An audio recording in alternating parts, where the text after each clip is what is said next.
Hey y'all! Do you remember about 7 months ago when I posted a video outlining all of the costumes in the Cruel Prince book? Well, quite some time has passed since then, but I have still been working on annotating the costumes in the second book, The Wicked King.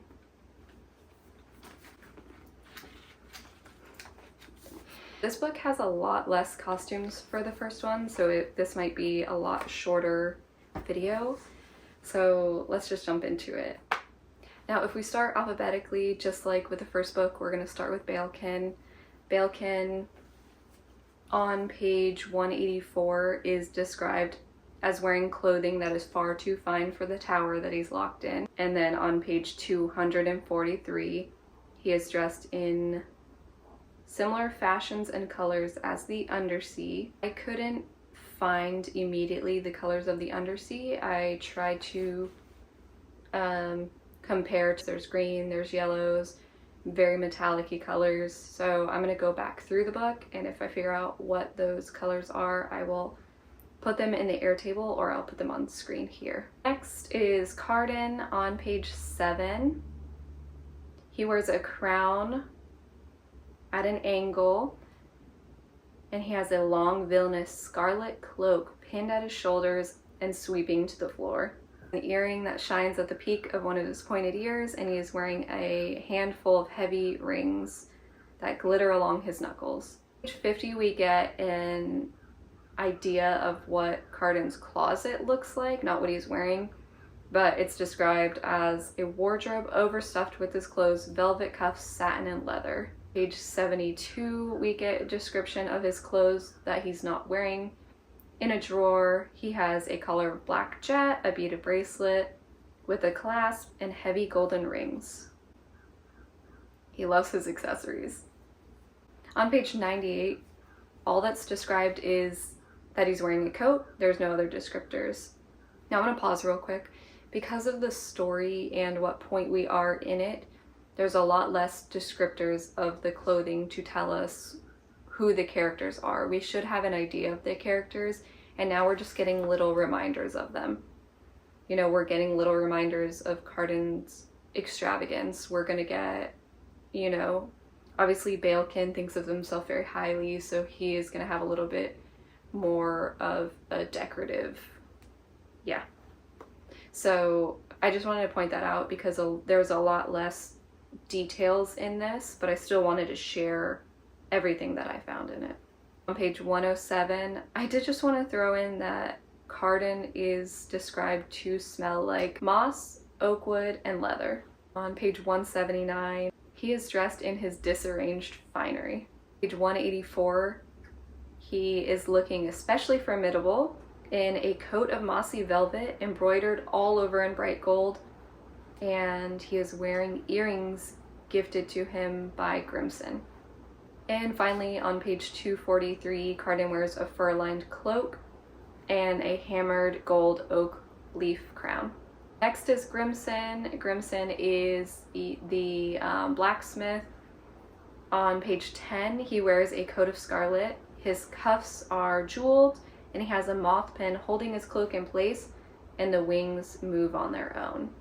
On page 176, he's wearing a leather smock over a gray shirt smeared with ash, and he has 7 heavy golden hoops in his ears.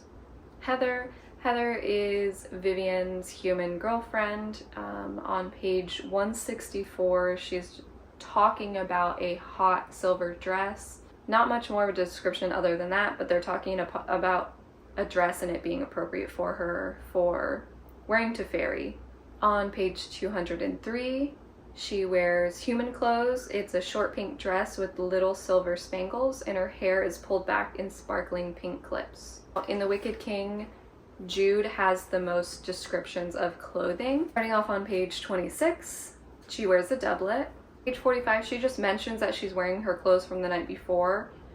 She describes a jacket, and she has her hair pulled back with a bit of leather, and she has a velvet cap covering all of that. On page 85, 2 black doublets and a single pair of high boots. Earrings, golden cuff, and rings.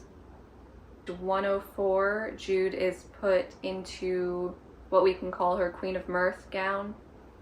And that is simply a tattered, threadbare rag gown.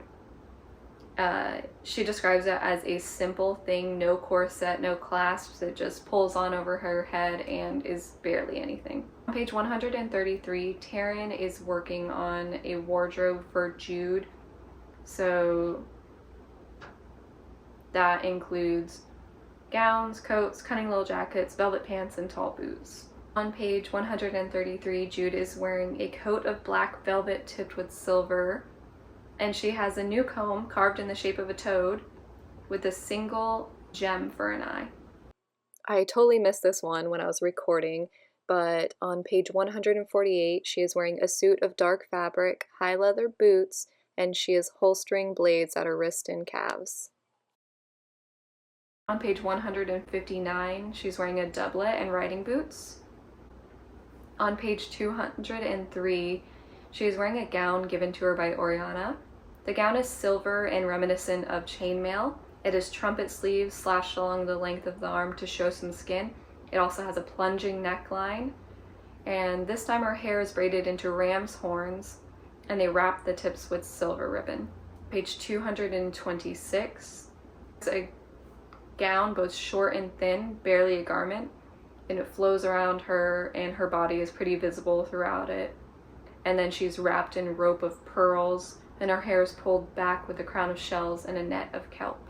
Page 243, her hair is braided, and she is put back into that dress of Oriana's, but now it is a little bit damaged. It's faded from salt exposure and picked at by little undersea creatures. Page 246, it simply says that she puts on a shift. On page 277, she was gifted a walnut by Mother Marrow, and when she cracks open the walnut, out spills a pale apricot muslin dress. It has an empire waist and gathered sleeves that start just above the elbow, so her shoulders are completely bare, and then it hangs down in gathered pleats and has several cunningly hidden pockets, which Jude always needs. On page 309, she mentions throwing on her velvets. On page 262, she borrows Cardan's clothes, a velvet doublet that has pearls on the collar and cuff, but she rips them off before leaving, and she wears a pair of plain soft leggings. Next is Lady Asha, that is Cardan's mother. On page 281, she wears a huge skirted gown that shows her ankles and her cunning shoes that resemble leaves. The whole dress is shades of autumn and has leaves and blossoms and more all stitched all over the length of her dress. The tips of her horns are painted copper, and she's wearing a copper circlet. With Matic, he's only described twice, and it is with someone else in the description. So Matic and Oak on page 203.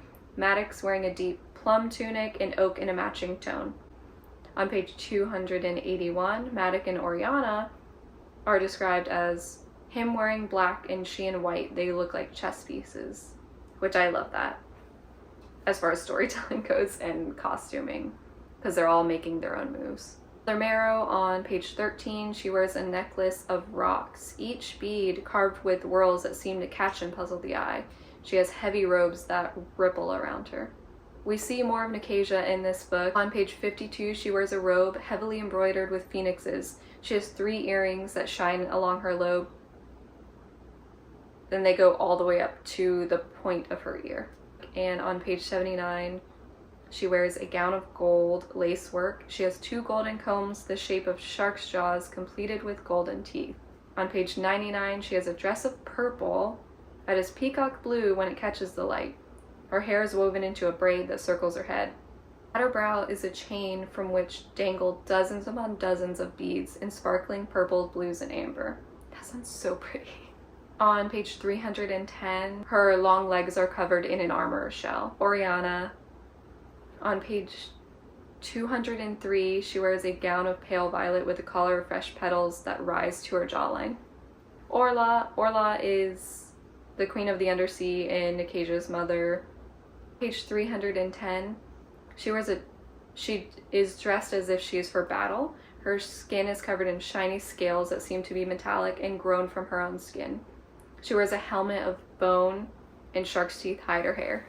Taryn, on page 38, her hair is dressed with a halo of laurel, and her gown is a soft brown woven through with green and gold, dressed to accentuate her hips and chest. On page 177, she wears a pair of earrings, one in the shape of a crescent moon and the other in the shape of the star. And those earrings are described as making someone more lovely than they were, painfully lovely even. On page 200, it's described that she's looking at a gauzy gown and circlet woven with greenery, but she's not wearing it. On page 204, she wears a gown of incredibly fine layers of cloth on top of one another that have herbs and flowers trapped between them to give the impression that she is this beautiful floating figure, almost a living bouquet, like a ethereal, like a bouquet walking along. Her hair is braided into a crown with green blooms throughout. Jude describes her as beautiful but painfully human, almost like she's being sacrificed. On page 279, she wears a pannier ball gown. It is the color of robin's egg blue and embroidered with delicate roses, and she's wearing a lacy mask over her eyes. At one point, Taryn dresses up as Jude, and she is wearing a doublet and her moon and star earrings. A group of unknown folks or side characters, so I'm just going to group them all here. On page 110, we have undersea courtiers, and they're described as wearing soaking wet gowns and doublet and hose. They look ferocious even in their finery, and they are covered in gleaming pearls. On page 204, there's 3 girls described as wearing diaphanous gowns. On page 65, somebody is wearing an anklet of swinging rubies. On page 90, somebody's wearing a light blue gown. On page 243, there are unknown knights, and they are wearing armor of gold and green. Page 97, there are 2 men described, and one is wearing a coat stitched with golden leaves, and then another in a green leather vest with a cap that curls up like a fern. On page 190, we have some unknown riders, and they are wearing armor splashed with white paint.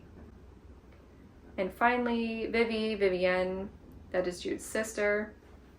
On page 203, she is described as wearing mortal clothes, fluttery fabric with a pattern of eyes printed on the cloth.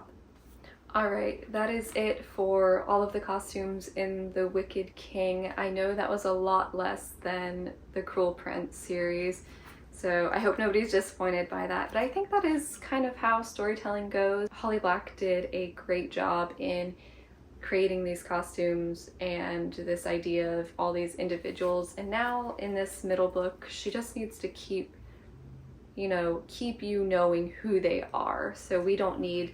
And there's so much that happens in this book that it would almost detract away from the story if we were constantly being pulled into, the fashions and all that. We kind of have an idea of what fairy is now. So I hope you enjoyed that.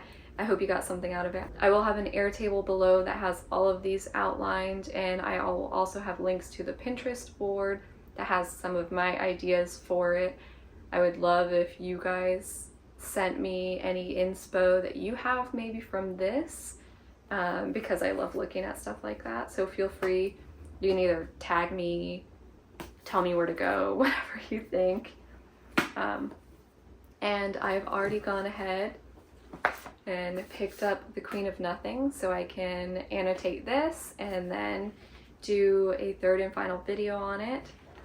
I have really enjoyed this little series, even though it did take me forever to finish this one. It's been on my mind for a while, but there's no schedule for doing anything. You just do it when you want to do it. So I will get started on annotating the Queen of Nothing, and I look forward to seeing you back here for the 3rd and final video.